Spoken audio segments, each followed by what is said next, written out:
life of a married life of Fatima and Ali, the one thing that you can derive that Ali said, I found her to be my best helper in ibadah. She increased my spirituality. So marriage should not be an obstacle on your spirituality, rather it should be something which is increasing it.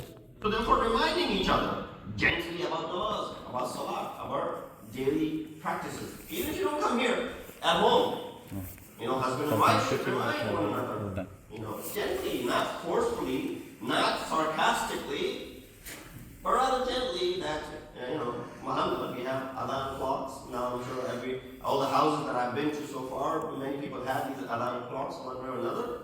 It's time for salah. You go ahead and pray. Creating a peaceful home environment at prayer times. Lowering the noise, for example. Pausing the other chores that we're doing. You were cleaning something, the vacuum was running, for example. It's time for salah. Respect the adhan and respect the salah. This is how you go and become the helper of one another in their spirituality. Number two, which we find directly from the kalam of Janab Sayyidah, refraining from making improbable demands. She knows her husband. He's not a millionaire. She knows that he's someone who works hard, goes to a farm, works there, and earns his living like that. While he has access to the treasures of the heavens and earth, but he lives a life of an ordinary man by working hard, 9 to 5. And therefore, she knows how much he makes. Not making those improbable demands, not insisting on expensive home decor, for example, brand new furnitures, for example, prioritizing needs over wants. Right? That's what Janab Sayyidah is doing. Being flexible. If we can't do this year, if we can't go to Hajj this year, we'll go next year, for example. If we can't do this year, we'll go do it next year, for example. Avoiding comparisons with others. So-and-so is enjoying this and going here and going there and doing this and doing that, while we are stuck over here, for example. This is something, again, we're deriving this from the kalam of Janab Sayyidah. A marital life between husband and wife, what should it be? Complete harmony with the spouse. What did Imam say? I'm only reciting the half part of it and skipping the remaining half. Imam said, وَلَا أَغْزَبَتْنِي وَلَا عَصَتْ لِي أَمْرًا وَلَقَدْ كُنْتُ أَنْظُرُ إِلَيْهَا فَتَنْكَشِفُ عَنِّي الْهُمُومُ وَالْأَحْزَانُ. He said this about Janab Sayyidah. He said that she never, made me angry. She never disobeyed anything that I asked her to do. And every time that I would look at her, she will remove all kinds of grief and pains from me. That's the complete harmony between husband and wife. I know some people, at the end of the day, they don't want to go home. Why? It will only increase on the pains and the difficulties. And I'm not knocking on our sisters. No, it's the both ways. Some sisters are like that as well. With the hands of that if we had a very good 9 hours at work, now when I go home, what am I looking forward to? Looking forward to tension, looking forward to emotional hurt and whatnot. The spousal relationship should be where when you meet after a pause, after a while, it should remove the griefs and the pain. You should forget about the griefs. You should forget about the pains that you've seen in other places, and it should be a removal of it right now. Love and respect toward the spouse. Janab Fatima would always call Amir al-Mu'mineen with respect, of course, but with words like Ya ibn al-Hasan, Ya ibn Am. Instead of calling him by his name, Ya Ali, she would call him by saying, Oh, the father of Hassan, oh, son of my uncle. These are ways of expressing love and, respect at the same time. Praising your spouse publicly and correcting privately. We reversed it. We criticize publicly and we go ahead and, praise them privately, for example. Avoiding sarcasm making fun of each other in gatherings. And there are other things that I mentioned. I'll just mention one last thing as I'm running out of my time. That being obedient.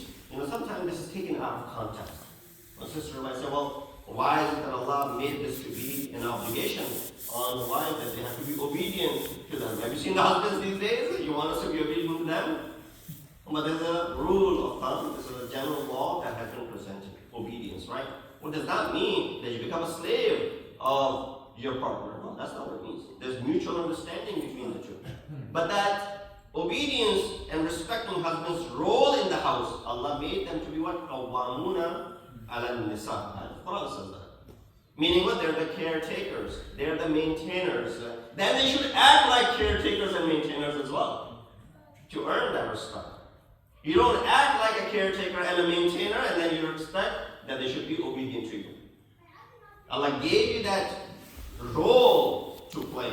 They should be the caretaker. It's obligatory. The way it's wajib for you to pray 5 times a day, it's wajib for you to provide for your family as well. It's wajib, not a recommended thing.